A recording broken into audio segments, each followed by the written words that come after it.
I'm Sarai. And I'm Haley. And this is Seamwork Radio. Welcome back to Seamwork Radio, where we share practical ideas for building a creative process so you can sew with intention and joy. And this is our fifth and final episode in our Quick Tips series. We're sharing quick episodes full of tips to answer your most burning sewing questions. And today we're talking about sewing bloopers. So we're going to cover some of the most common sewing bloopers and how to avoid them. All right, so let's start with our icebreaker for today, Haley. What's the best sewing blooper that you've ever either experienced or heard about? Well, I mean, I've made lots of mistakes. And as a sewing instructor, I've seen lots of mistakes. But the one that I am thinking about in this moment is one time I was like styling on a photo shoot, and there was like small designers that like dropped off their samples for us to like use. And one of the samples was like a shirt, like a button-up shirt. And there was two left sleeves on it. Well, left or right sleeves, I don't remember. But it was like not intentional. And you could tell by the way that the sleeve was like hanging that it was backwards. And so I was like, I don't really know what to do with it. And I had to use it for whatever reason. We had to use all of the samples that were provided. And so I was like, I guess we're just going to roll these sleeves up and have the model like kind of like 3/4 or something. Yeah, side profile only. But it was one of those things where I'm like, this is a blooper that shouldn't have happened. Like someone really messed up. And didn't notice. Notice. Strange. That's a pretty good one. I think for me, that time that I was trying on one of our muslins that we just had in the office. I don't remember why I was trying it on, but I was trying it on, I guess. Yeah. And I got stuck in it because the zipper got stuck at the waistline. Basically, I guess it was sewn too close to the waistline. Yeah. And I got into it just fine, but I couldn't get out of it. Yeah. And we're working on the zipper. Yeah, for a while. And then finally, I just asked Haley to cut me out of it. Yeah. Because I wasn't going to get out any other way. Yeah. I mean, like the good thing, sometimes the nice thing, if you have like, happens to be like a sample in the office that we like sewed up for a model or something and they're a similar size to you, you're like, cool, I'm going to try it on. Yeah. See if this is the size I should make. And, stuff happens. You win some, you lose some. Yeah. So it just reminds me of every time I've ever gotten stuck in a dressing room and the zipper got stuck or whatever. Oh my God. And it's just so mortifying. I did that at a dressing room with a jumpsuit. It was like a step-in jumpsuit, but and it was like a surplice bodice. But it was one of those that you like really have to have flexible shoulders to get in and out of. And I do have flexible shoulders, but I got like stuck. And it's like in the summertime and it's hot. That's the worst. And I'm like sweating. I'm like, oh God, I would have to have someone come and help me. Yeah. This is going to be awful. No, so embarrassing. That's happened to me before. I've also gotten stuck in dressing rooms, like the door has gotten stuck, which was also somehow embarrassing. I don't know why, because it's not your fault. The door got stuck, but I don't know. I feel weird about it. Help me! Like, hanging on the door. Yeah, those weird, embarrassing things. Like when someone says happy birthday and you say, you too. You're like, why did I say that? I'm going to go hide. All right. Well, if you have an icebreaker for us for a future episode, you can leave it for us. If you're a Seamwork member, just go to seamwork.com/go/icebreakers, and that'll take you to a thread on our community where you can leave your own question that we'll use in a future episode. All right. So we all make mistakes. I think we should just normalize that. I think we should just talk about it. That's kind of what we're covering today when we talk about sewing bloopers. So we talk about sewing bloopers, we're talking about mistakes that you make. Often these mistakes are really easily avoidable mistakes. Sure. Which kind of makes you feel even more silly, but you don't need to feel silly because it happens to everyone. We all make those mistakes. And that's why I like the word bloopers, because I don't know, it has a little bit of a humor to it. Yeah. Instead of, a fail. So let's talk about our mistakes and just make that a normal part of the conversation when it comes to sewing. And I think we'll all feel a lot better about them. Now, how often do you feel like you make a really big sewing mistake? I mean, at every project I make some kind of mistake. Yeah. Like, it's rare that I don't have to seam rip something or troubleshoot something along the way. A really big mistake. I mean, it used to be pretty frequently when I was, I feel like I used to be a lot more in a rush when I was sewing than I am now. And I would make dumb mistakes like cutting a hole through the center of a skirt when I'm grading a seam or things like that. But like big unsalvageable mistakes, maybe like once a year now. Not as often, but it used to be all the time. Yeah. Yeah, same. I don't feel like I usually make small recoverable mistakes. Yeah. Usually one, or at least one every single project. Yeah. But the big ones that actually ruin things, not so much. It doesn't really happen very often. Yeah. Just yesterday, so I was filming a video for the skirt that I'm wearing right now, which has this really cool waistband that uses both drawstring and elastic in it. So it has kind of a ruched effect. So I was making a YouTube video about it and sewing it. And I was going to do the drawstring first and then do the elastic. So I put the drawstring in, I tied both ends of the drawstring so they wouldn't get stuck inside. And then I put in the first elastic and I put in the second elastic. And when I went to stretch out the elastic, of course the drawstrings like right into the casing and was gone. And I tried to fish it out, but it was all ruched. So it was like almost impossible. So I had to take out the drawstring, get out the bodkin, put it through once again. So, it was a small mistake. Probably took me an extra like 15 minutes because of that. Not that big a deal, but those things happen. Yeah, it's recoverable. All the time. Yeah. Do you notice any trends in what cause you to make mistakes? Well, I think, like you said, if I'm rushed, there's 100% chance of making a mistake when I'm in a rush. Yeah. That's a big one for me. I think if I'm not paying a ton of attention is another thing. I mean, I don't think 100% of my attention has to be on there. I usually listen to music or something when I sew or listen to podcasts or whatever. But if I'm really kind of zoning out or if I'm tired, then it's definitely more likely that mistakes are going to occur. Do you feel that way? Yeah. I mean, definitely if I'm rushing, I feel like I've improved upon my tendency to rush things. But I would say the other thing is if I'm just like not in the right headspace for sewing. And sometimes I like push myself too because I can kind of like snap out of it and sewing can kind of put me into a better mindset. But sometimes like you just can't force it. Yeah. Like if you're not feeling it and you're not feeling like the focus and attention to detail that you need to sew, then you're not feeling it. Yeah. Or when I'm sewing on a deadline, which is kind of can be a combination of the two. You're rushing for the deadline and you're forcing yourself to sew and you don't necessarily feel like it. Yeah. Because you have a deadline and you have to. That's kind of like a recipe for disaster for me. And I assume everyone else ever. Yeah. That's the one downside I feel when I'm filming a video, when I'm actually filming one of my projects.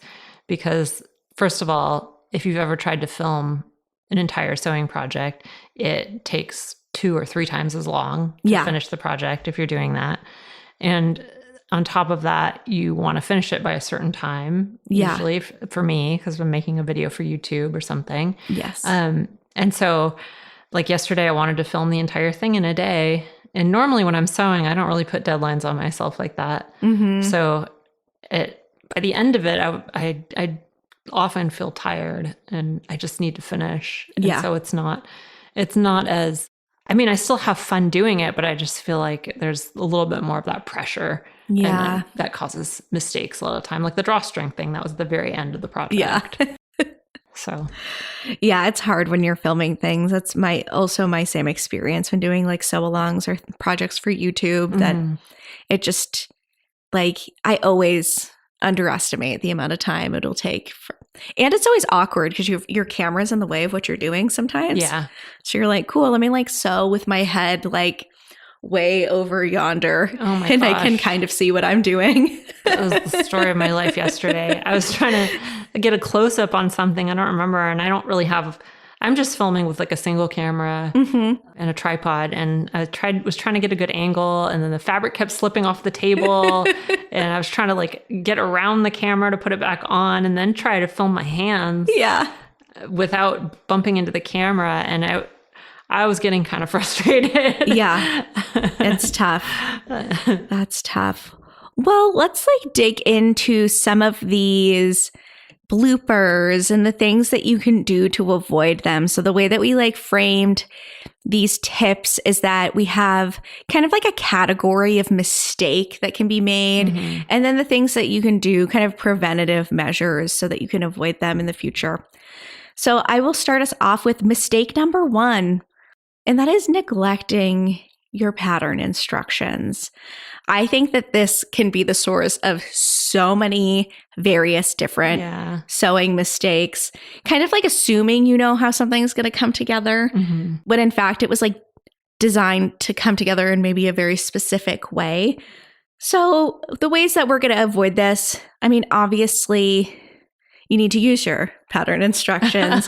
I like to start off every project by just skimming the instructions and taking notes, taking some extra care to read a little bit more closely wherever there's a technique that is different than what I'm used to or entirely new to me. I also make sure that I'm looking at the cutting layouts and not just like off-roading, because garments, especially if there's any kind of asymmetry to the garment at all, it can even be a subtle asymmetry, like the way the pockets are or something, can make the cutting layouts not as straightforward as you would assume they would be. And it's like a total shame to waste fabric, and cutting something wrong is like, that's a hard mistake to rebound from, because you can't uncut fabric like you can seam rip a messed up seam. Note the seam allowances. Make sure that you're using the correct seam allowances, that you know what they are, that your pattern has seam allowance, because I have definitely made that mistake in the past. And again, just flagging any tricky steps so that you know you can highlight them, make sure you need to use a little extra care and slow down there. Yeah. Those are all really good tips. I think that the cutting layout one is a really good one, because that's something that happened to me recently, where I was cutting a garment out and I just barely squeaked by with enough fabric. And it's because I wasn't really paying attention to the cutting layout, and I had to recut one of my pieces because of that. So yeah, that's definitely a lesson learned there. All right, mistake number 2 is not thoroughly prepping your project. So one thing you want to do is always measure your test square. So if you're printing your pattern at home, that'll help you to avoid those printing mistakes where you've printed something at the wrong size. So always be sure to measure that test square and make sure that you printed something at the wrong size, because we get that I wouldn't say all the time, but oftentimes when people have trouble with a pattern and it turns out that they printed it at 98% or they printed it at 105%.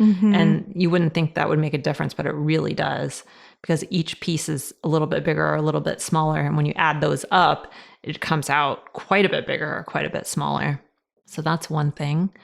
Pre-treat and press your fabric for sure. So this is something that will really ensure that you don't get a garment that looks totally different after you've sewn it and worn it than before, because you want to have your fabric treated in the same exact way that you'll be treating it afterwards, and that'll help to remove any shrinkage and make sure that you're not sewing wrinkles into your garment and all of that. So be sure to pre-treat, which usually means wash in some way, and press your fabric before you use it.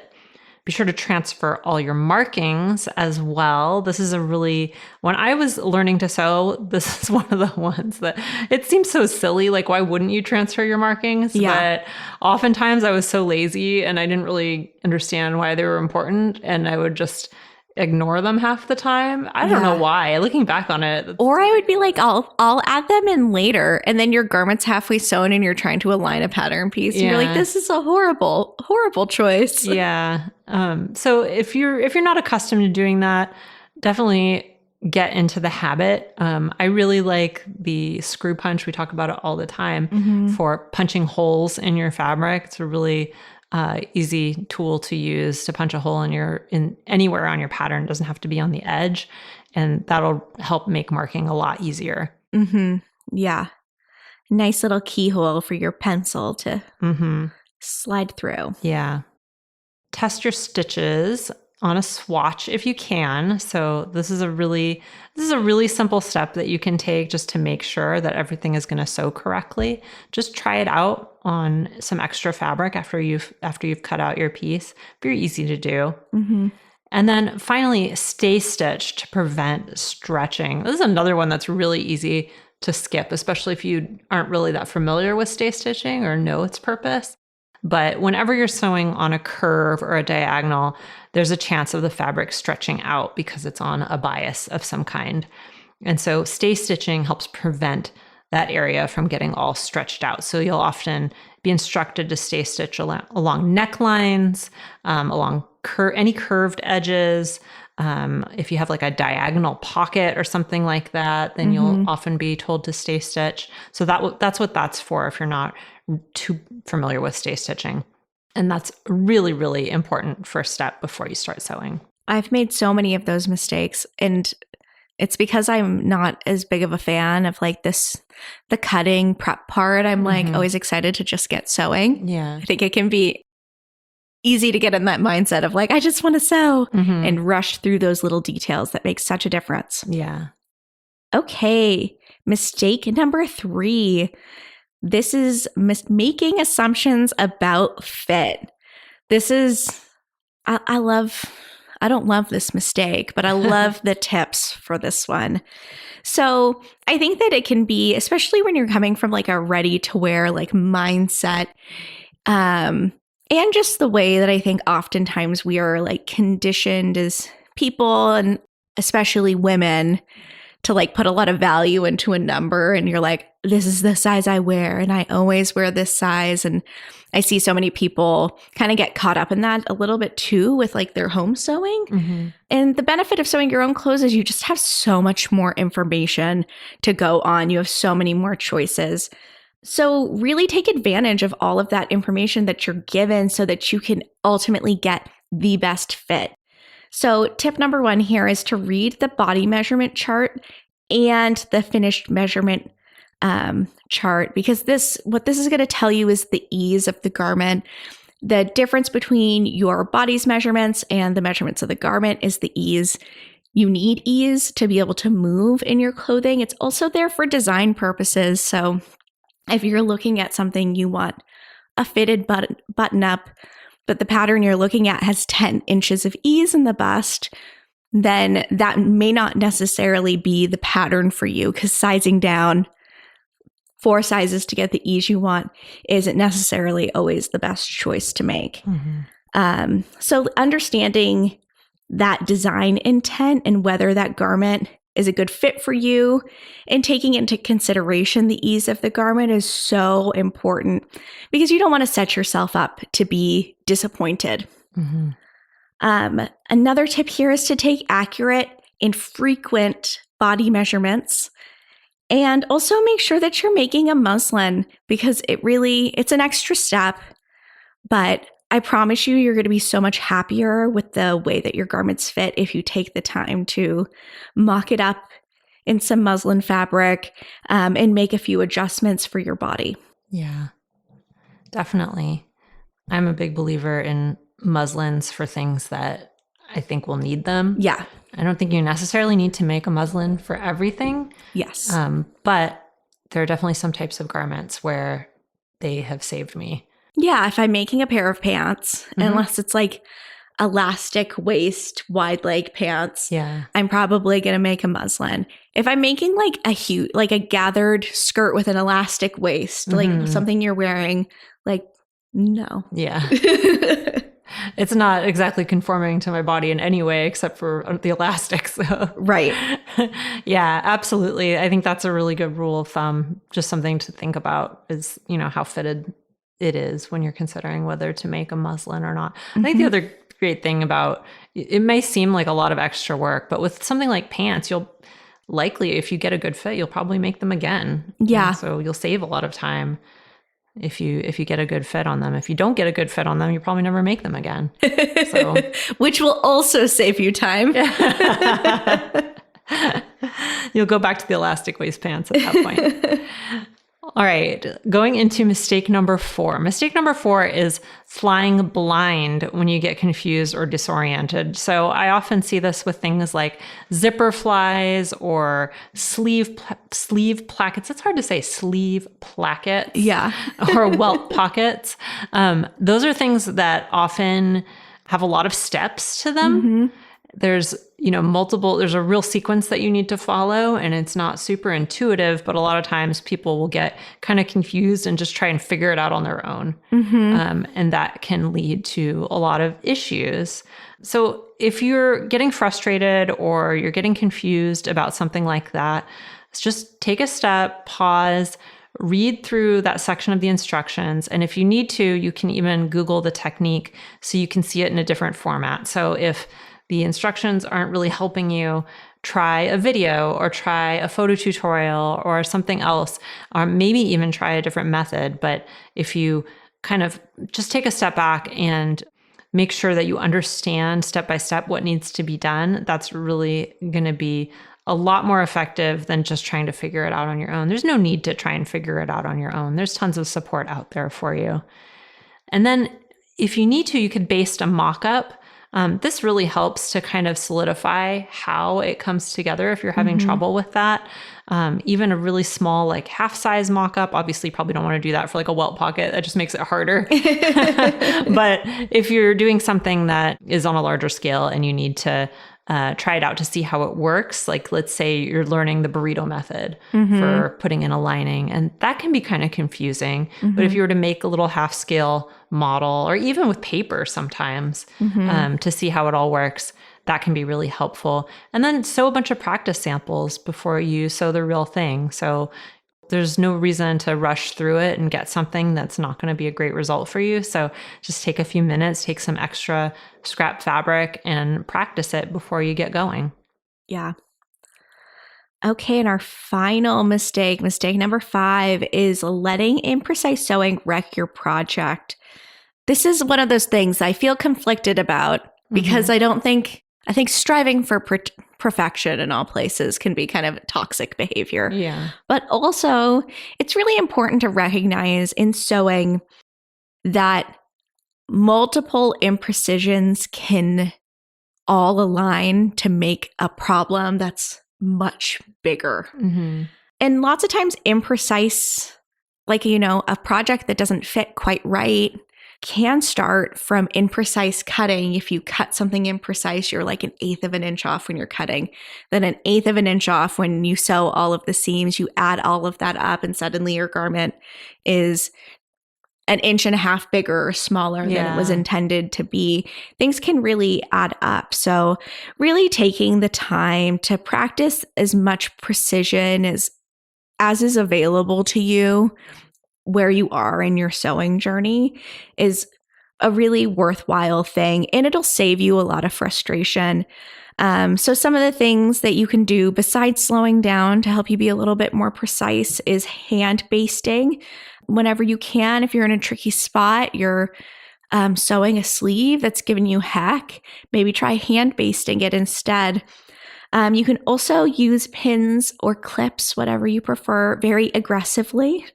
I always like to think of like my pins as like little sets of extra hands, and more pins is more control. So use more pins than you normally would. Double check your markings. I think that imprecise markings can really mess you up, especially I'll mention welt pockets again.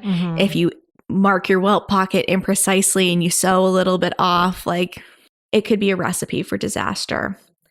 Make sure you're always matching your notches and all of other relevant markings in your projects, and clip and notch when needed so that you can make curves fit together or align inverted corners where needed. And then use tools like your point turner or even your ironing as frequently as possible can also help you be a lot more precise. Precision is definitely like part a mindset thing and training yourself to slow down, but it is also muscle memory that you'll need to pick up over time. So as much as it's important to focus on it, it is something that just will come with time. Yeah. And another thing you can do is if there's an area where you feel like it's really hard for you to be precise, hand sewing is another option. Yeah. We mentioned hand basting, but you could also hand sew certain things like hems or a lot of times. I know one thing that, I mean, to this day, I still have trouble with, I think everybody has trouble with, is when you're sewing bias tape, trying to catch the underside just perfectly so that you're not sewing off the edge, but you don't have a huge, so that can be difficult if you don't feel comfortable doing it. You could either hand baste it before you sew, or you can just stitch it by hand, and there's nothing wrong with that. You have tons of control when you're hand sewing, and I think it can add a really lovely touch to a lot of garments too. Yeah, you might end up with something even nicer than you anticipated. Yeah. So those are our tips, and I will recap them for you guys real fast. So mistake number one that you can make is neglecting your instructions. So be sure to read through your instructions and really understand them and flag those tricky steps. Mistake number two is not thoroughly prepping your project. So always make sure that you've done all the prep work necessary, including with your pattern, with your fabric, making sure it's pre-treated, your markings are transferred, and any kind of stitching that you might need to do just as practice before you get going. Mistake number three is making assumptions about fit. So be sure to look at all the measurement charts that you have available to you and use those to really understand how the garment is going to fit you before you choose your size, and don't just go off what you think your size should be. Mistake number four is flying blind when you're confused or disoriented and you're doing something that involves a lot of steps. So if you find yourself in that situation, just be sure to take a break and step back, go through the instructions again, and really try to understand them, whether that's through just reading them again or getting hands-on and making some mock-ups. And then mistake number five is letting imprecise sewing wreck your project. So that starts with having precise cutting and then using all the techniques we mentioned, hand basting, pins, double checking your markings, making sure that your notches are matching up, all of those things that will help you to be more precise in your sewing. And all successful sewing projects start with a good plan. And our free sewing planner is a printable tool to help you design and plan your sewing projects. So it includes pages for sketching looks, planning out individual projects with sketches and swatches, and you can print as many pages as you need. So this is available for free at seamwork.com/go/free-planner. So that's seamwork.com/go/free-planner, and we'll put a link to that in the show notes as well. And if you liked this episode, I would love to ask you a favor, which is if you enjoyed this episode, could you forward it to a friend that you think would also enjoy it? That's really how people learn about the podcast. It's through word of mouth. And so we wanted to just ask you guys if there's anybody you know who might enjoy this episode or this podcast as a whole, to pass it along to them, because we see this on social media all the time, and we see people recommending the podcast or people telling us that they heard about the podcast through a friend, and it just makes my day when I hear that. So thank you to everybody who's done that. You can also follow us on YouTube at Seamwork Video. You can follow us on Instagram at Seamwork. And if you'd like to join Seamwork and become part of our private community, plus get access to hundreds of sewing patterns and dozens of sew-along classes, podcast listeners get a 50% off lifetime discount when you join at seamwork.com/go/podcast50. So that's seamwork.com/go/podcast50. And that does it for us this week. I'm Sarai. And I'm Haley. And this is Seamwork Radio. Seamwork Radio is brought to you by the team at Seamwork. Seamwork's an online community that supports you in creating a wardrobe that feels right for you.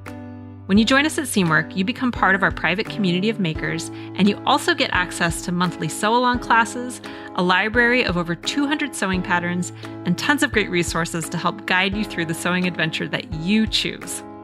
podcast listeners can get half off a Seamwork Unlimited membership, which means you can download as many of those 200 plus patterns as you want at any time, and our community will be there to guide and support you. If you'd like to join us for half off, just visit seamwork.com/go/podcast50. You can also find us on Instagram at Seamwork, or visit our YouTube channel, which is called Seamwork Video. We love hearing from you, so let us know if there's a topic or a personal story that you'd like us to cover. Thanks for listening to Seamwork Radio.